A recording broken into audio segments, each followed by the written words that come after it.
to be induced in labour. Now, that to all of us is like saying that is just not safe. But the medical people say because the risk of stillbirth gets greater. So as midwives, we need to be standing up against that policy and saying, no, this woman is healthy, this baby is healthy.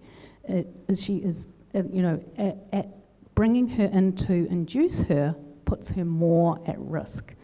So and I've just been at the International Congress of Midwives conference, and so we're talking a lot about advocacy, the role of advocacy for midwives at that conference, on that individual level, but also on the political and global level. We have advocates for, working in your midwifery organisations and associations who are standing up and saying, this is the role of the midwife. This is because ultimately we are advocating for women at all levels, on the one-to-one with the woman and her family, but also at the highest political level. So I really encourage you to be a part of all of that, because the more of us are saying the same things, the stronger it is. We had I think the motto for the conference was better together. So all of us together, we're stronger. Okay, so now I'm going to talk about woman-centred care and what that is. So this is from a South African university, actually, who I think have defined woman-centred care really quite well. So it's also focusing on the woman's individual experience as well as the health of the mother and baby. So often, we see places where the health of the mother and baby are put first and the woman's experience is irrelevant. And when that happens, we end up with women who are traumatised. And in some countries, we heard at the ICM conference in Japan, for example, where they have very good health, the perinatal mortality statistics. Not very many mothers and babies die in childbirth, but they have very high rates of postnatal depression and suicide as well of the mothers. So that to me says it's being safe physically, but also safe emotionally is what being woman-centred is about. And even the World Health Organization says woman-centred care is a basic right. Okay, so every single one of us should be having woman-centred care, which means it's treated with respect and dignity. We'll have somebody with us, a companion of choice. If I want to have my mother with me, or my husband, or whoever I want, they can come with me. That the maternity staff are going to clearly communicate what's happening to me. That I would be offered pain relief strategies, so I could be offered different things like water, a birth pool. I could be offered medication for pain relief if that's what I wanted. And also to be able to be mobile and get up and walk around and find different positions. And I know in some parts of the world we were hearing at the Congress where the women are just put on the bed and told to stay there. And as I'm sure you know, it's much more comfortable getting up and upright in labour. Okay, so we've talked about partnership, woman-centred care, and now I'm going to talk a bit about autonomy, midwifery autonomy. So at AUT where I work, we've done a study where we said, what does that autonomy mean for midwives in New Zealand? And we've defined it as midwifery job autonomy is the freedom to make decisions, schedule work, and determine how and when to do that work. High job autonomy influences work positively and increases job attitudes, work performances, and well-being. So when we say freedom about deciding when to work, it doesn't mean, oh, I don't feel like going to work today, I don't think I will. What it means is that freedom, myself, I'm a home birth midwife, so I have the freedom and right to be able to go to home births in my country and look after those women. Likewise, there are midwives who work in very highly technical areas with a lot of very sick women, and that is their skill and their right to work in that environment. And one of the things that we found in our study for New Zealand midwives is that autonomous practice happened a lot more for midwives in the community than for midwives working in the hospitals. So, as I've said, the hospital policies may be determined by people who aren't midwives. So, whereas in the community, the midwives, of course, uphold midwifery standards, but they were able to be more autonomous and make their own decisions. We also did find that autonomy for midwives meant shared decision making with the woman. It didn't mean, as I gave the example before, that we just decide what's happening. We made that decision with the woman. And that having the expertise, skills and knowledge was absolutely fundamental and needed to be autonomous. Obviously, that's why you're here and studying midwifery, so that you will have the knowledge and skills.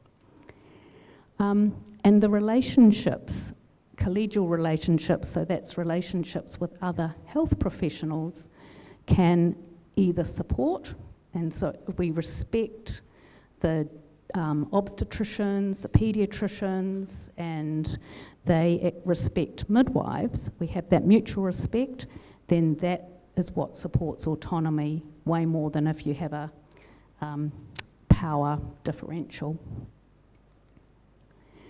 There are lots of things which can suppress autonomy. Things like the medical model of care, so which is very focused just on looking for risks and having interventions when they may or may not be needed, that can impact on the midwife having her autonomy over the midwifery model of care. That idea of risk consumerism and litigation is a big thing in some countries. The fear of being the midwife, being taken to court or sued if things don't go the way that perhaps if she has made a decision with a woman to practice it, to have a certain kind of birth and something doesn't go right, she could potentially be sued, and that does impact on some midwives. The impact of social media, that as well can. Thinking of the history of the midwifery profession. So, again, we've all been, I know in Bali, you've had years of colonisation from the Dutch, the British and the Japanese, and we can't take away the impact that colonisation will have had on your traditional midwives here in Bali and Indonesia, as it is for not only here, the rest of the world. And so some of that was some of those traditional and really incredible experience that those midwives had has been lost. And again, we need to reclaim that. And government policies as well can obviously really, because the government policy and the law that actually ultimately can determine determines what midwives can and can't do. Okay, so now onto that continuity of care. And I believe that Elizabeth talked to you about this as well. So in New Zealand, the continuity of care model, we've had it for 40 years or more now. And as you know, what is continuity of carer? It means the same midwife that provides care for the same midwife or small group of midwives. It's not always one midwife. Provides care for a woman, her family, and her baby throughout the pregnancy, labour, birth, and postpartum. So that's how we define continuity of care, and for the most part, that is what women will have in New Zealand.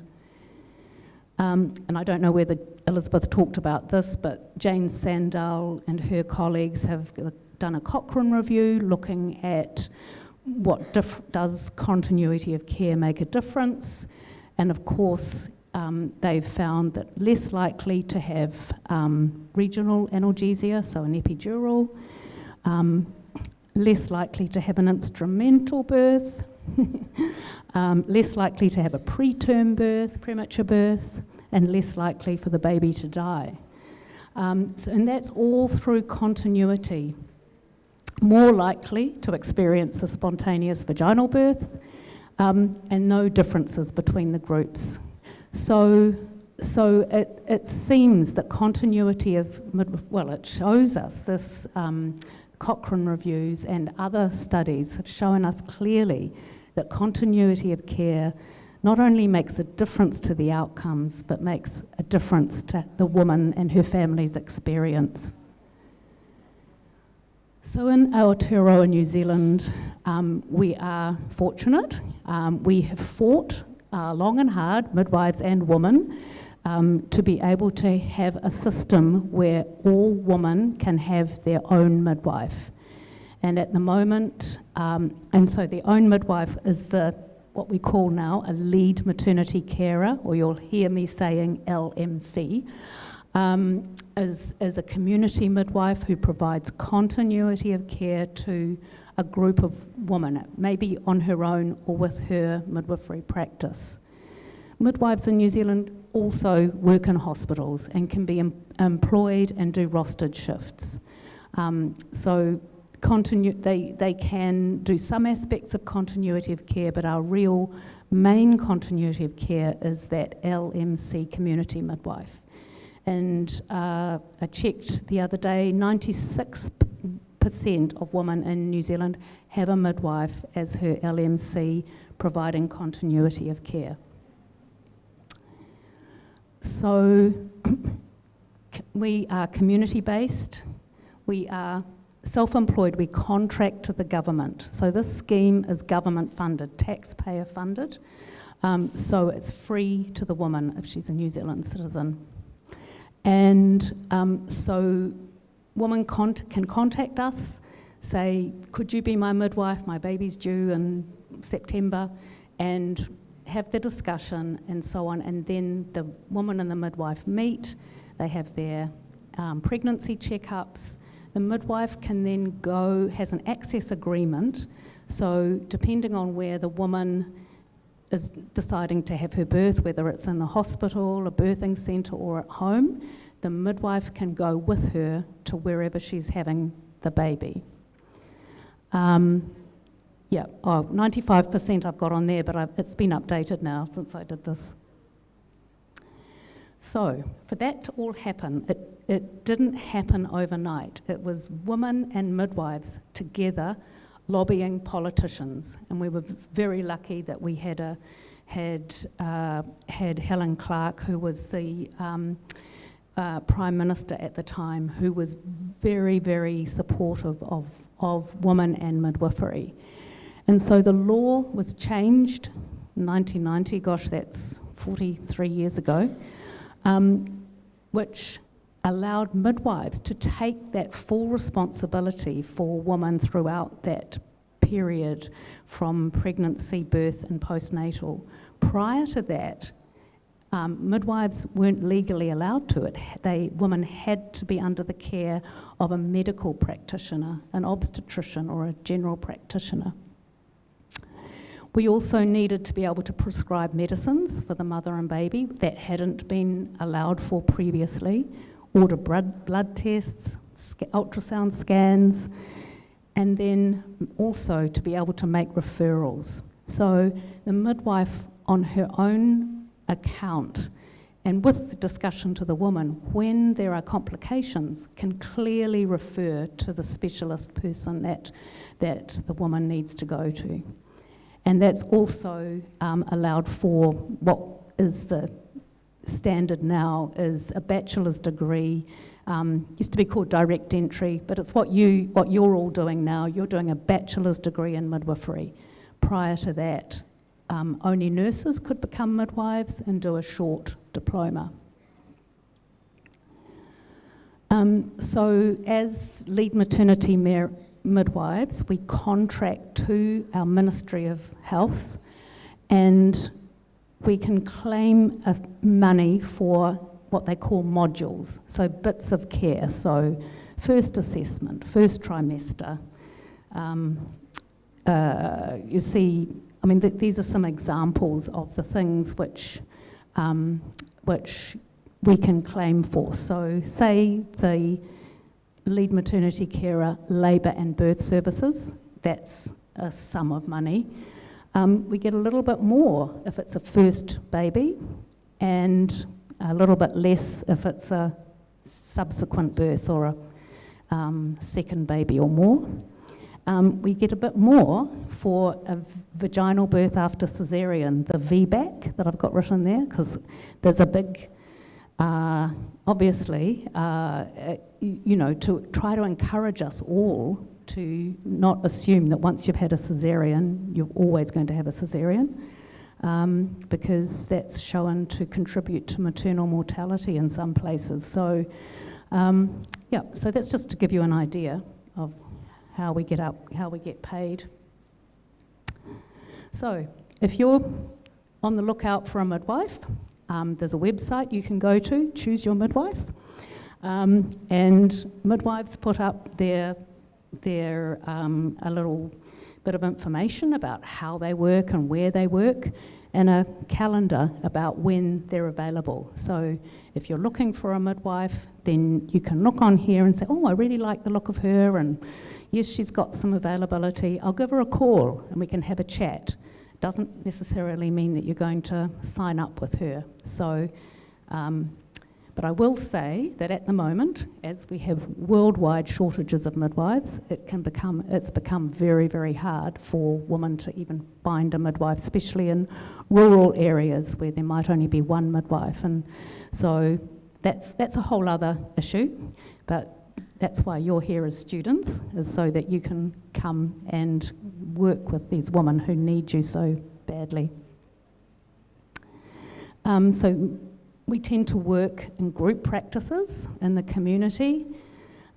So women and birthing people would come to our clinics for checkups during their pregnancy.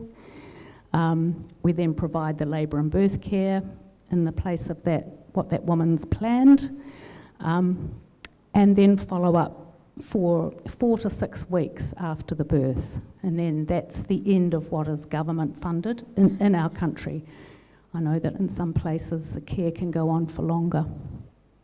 And so we would hand over to nurses who practice in what we call well-child practice. So those are the nurses who follow the babies through their childhood until they're 5 and start school.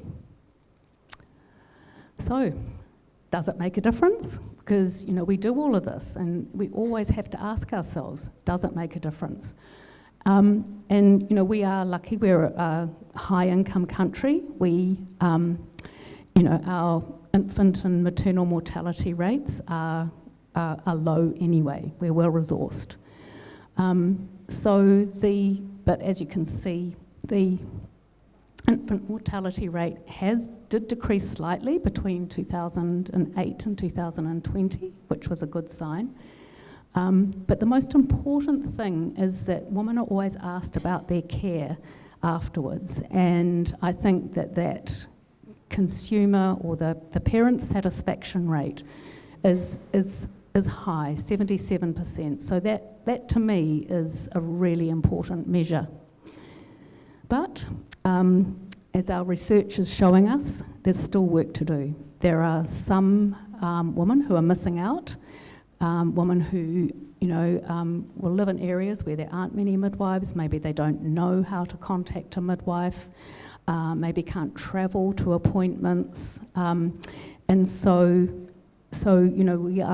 we are really still working on providing access and education about what a midwife does and being more available for all women, not just those who are, well-resourced.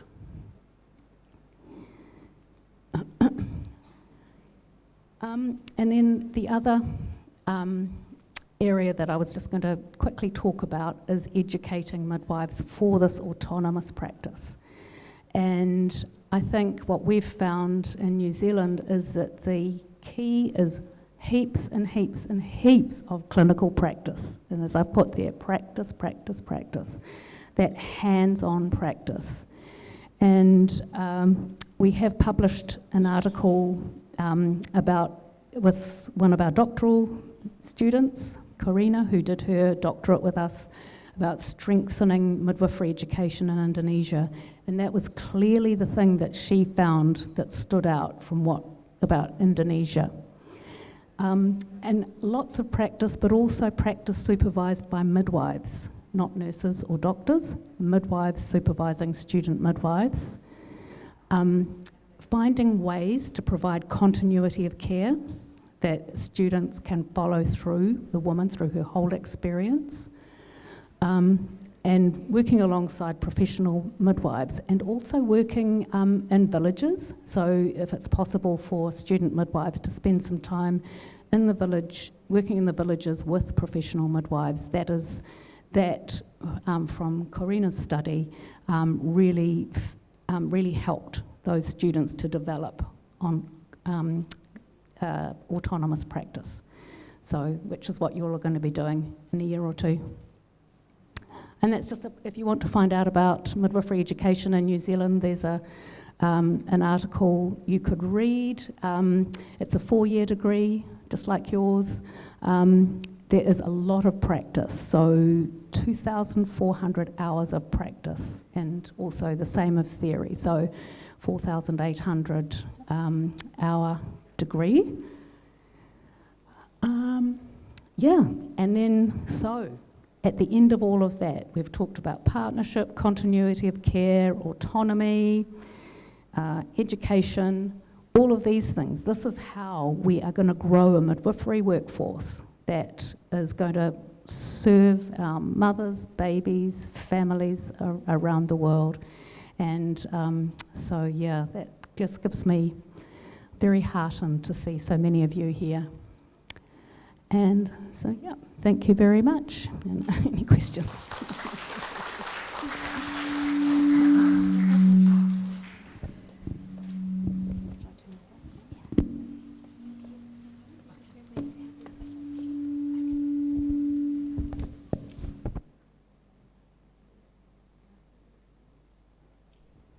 Okay, ladies and gentlemen, that's all the presentations from Dr. Andrea. Once again, please give a big applause to Dr. Andrea.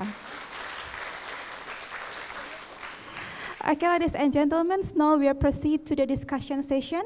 So for the second session, I will open maybe 3 until 4 questions. If the audience want to deliver the questions, you may raise your hand and please move forward to deliver the question. And also for the participant in our Zoom meeting, so Dr. Andrea, we also have participant in the Zoom meeting. So for all the participants in the Zoom meeting, if you have any question, please type the question in the chat box and I will read to our speaker. Okay, so for the participant in this hall, yes, please raise your hand. Okay, Davina, please come forward.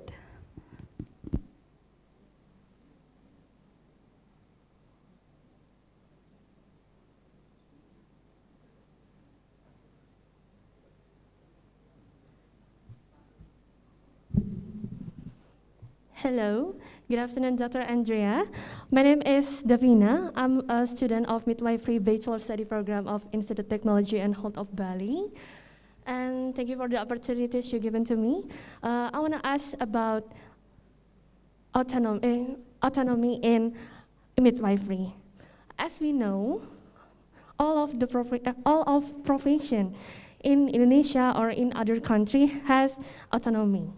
And I think as a midwifery student in Indonesia, there is a challenges to have autonomy in midwifery.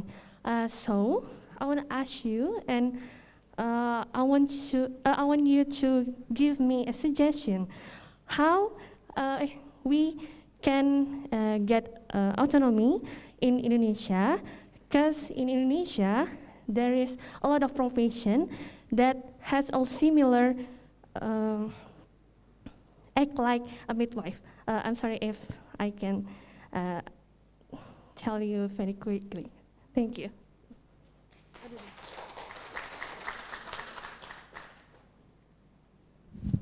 An excellent question. Thank you very much. And I think we have some of the midwives from the Midwives Association and here from Indonesia who would also have some opinions on that. I think the thing that worked, that the reason that it happened in New Zealand is because women and midwives stood together.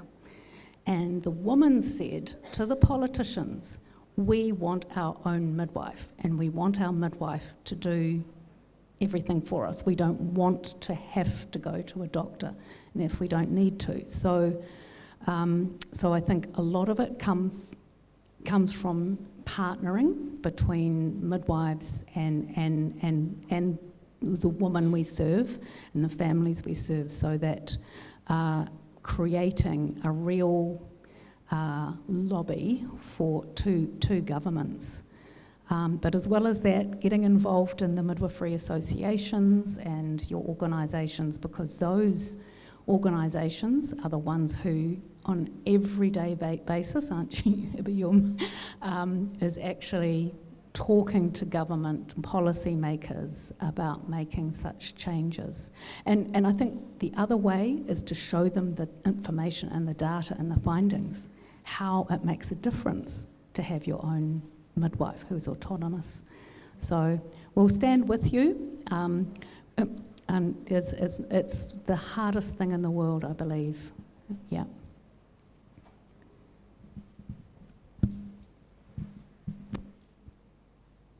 Thank you, Dr. Andrea. So, Davina, is it really clear? Is it pretty much clear for you? Okay.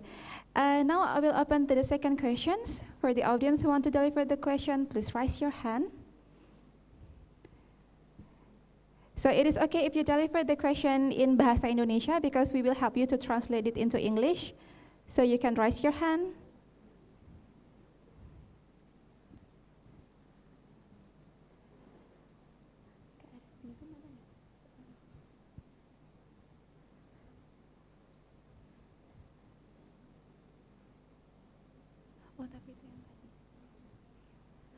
Okay, is there anyone who wants to deliver the questions?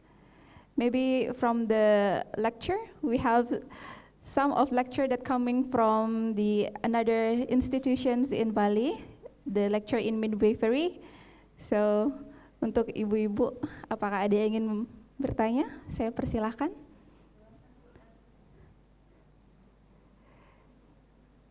Jika bertanya dalam bahasa Indonesia, saya akan membantu untuk menerjemahkan ke dalam bahasa Inggris.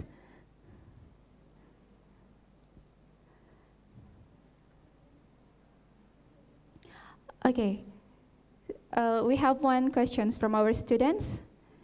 Claudia, please come forward.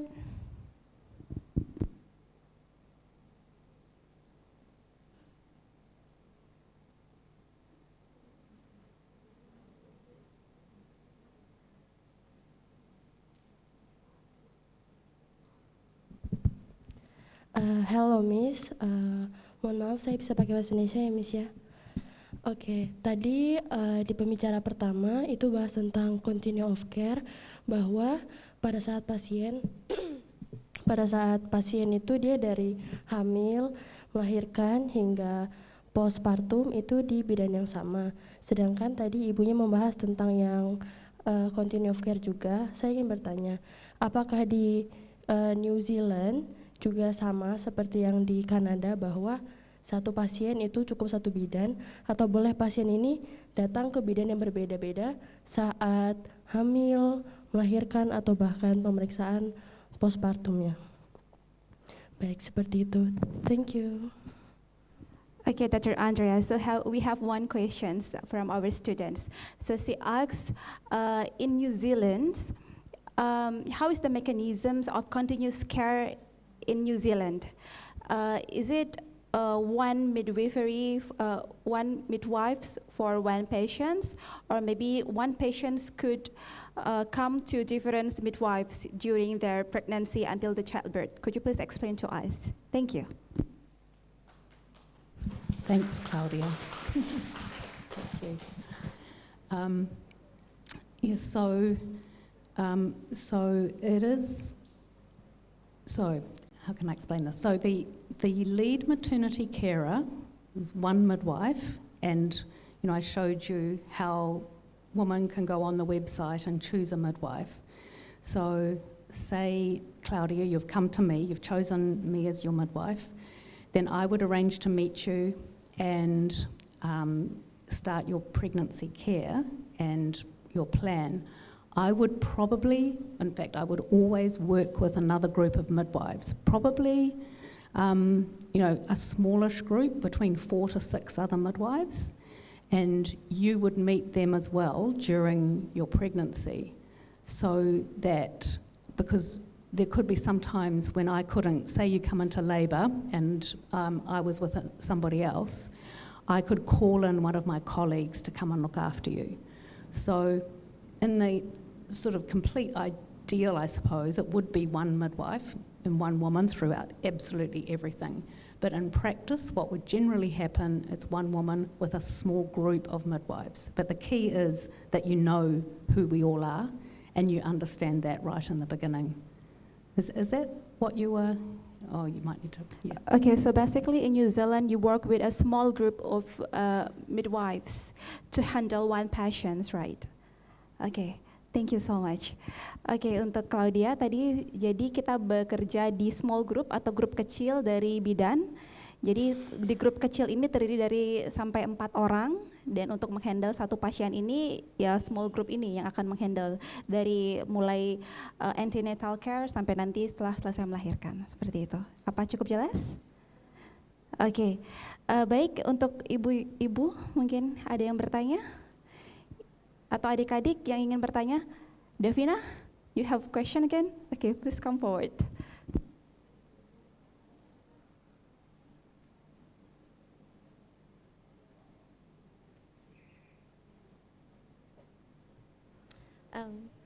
Hello, Dr. Andrea.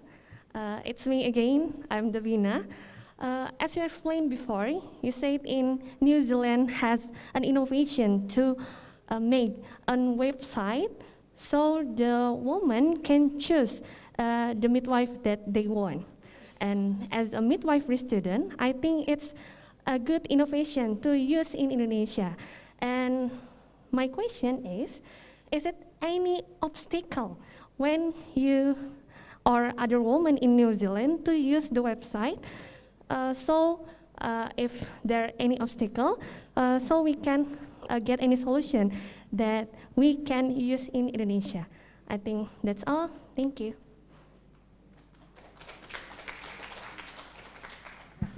Thank you. So setting up a website like that, so that was the New Zealand College of Midwives set up that website. So that's like your midwifery association, and the midwives then choose to put their names up there. So it shouldn't be hard, especially for someone young like you. You can create that. So it would be creating it, and it would also be keeping it up to date, and the midwives themselves, choosing to put their profile up there. So I'm guessing that would be the professional midwives in the community who would be would be doing that. So, yeah, I'm not really an IT person, but must be easy. Okay, Davina, is it pretty clear? Thank you. So, Dr. Andrea, we have one question from our participant in a Zoom meeting. So, I will read the question for you. So, the question is from Dwi Purnamayanti. She asks, what is the role of the hospital midwife in New Zealand? Does the hospital midwife also provide birth assistance? Okay. Yes, indeed. Thank you, Dwi. So, the midwives who work in the hospital are there to support the community midwives.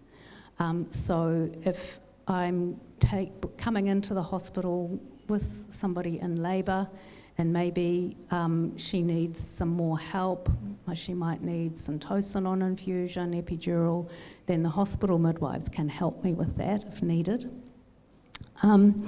But more importantly, or as importantly, the hospital midwives look after very sick, high-risk women who need to stay in hospital. So if a woman becomes very high risk, then as the community midwife, then we would hand her over under obstetric care. So I'm thinking about women who've had a severe antepartum hemorrhage or have severe eclampsia, say. Those women are cared for by the hospital midwives. And yes, if the birth is going normally, they look after the woman throughout the labour, whatever's kind of birth she's going to have, whether it's a caesarean or ventouse. But if it's a normal birth, the midwife would normally be the person who cares for her. And for the baby, resuscitate the baby as well. So they have a very important role. And I didn't talk a lot about that in the presentation, but it's a really important point. So thank you for bringing that up, Dwi. Okay, thank you, Dr. Andrea.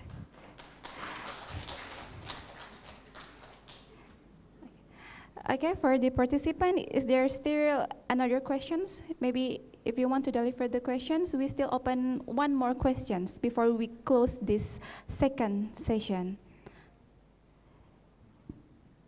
Maybe from the students, if you have any questions, please raise your hand.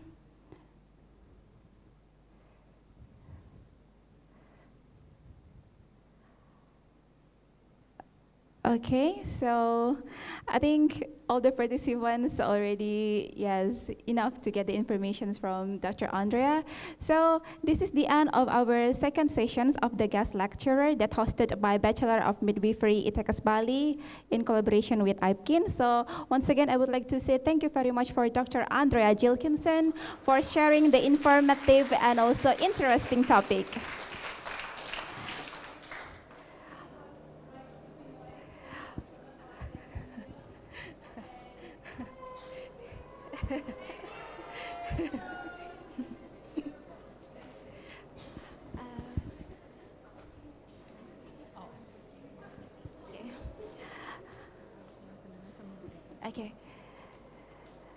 Okay, ladies and gentlemen, to close the second session, now I would like to invite the Dean of the Health Faculty of Institute of Technology and Health Bali, Mrs. Putu Kamariati, to hand over certificate to our second speaker, Dr. Andrea Gilkinson. To Mrs. Putu Kamariati, please come up to the stage.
Okay, thank you, Mrs. Putu Kamariati and Dr. Andrea. You may return to your seat.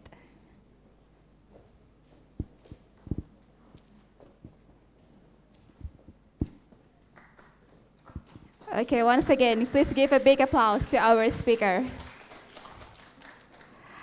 Well, ladies and gentlemen, finally we come to the end of this remarkable event.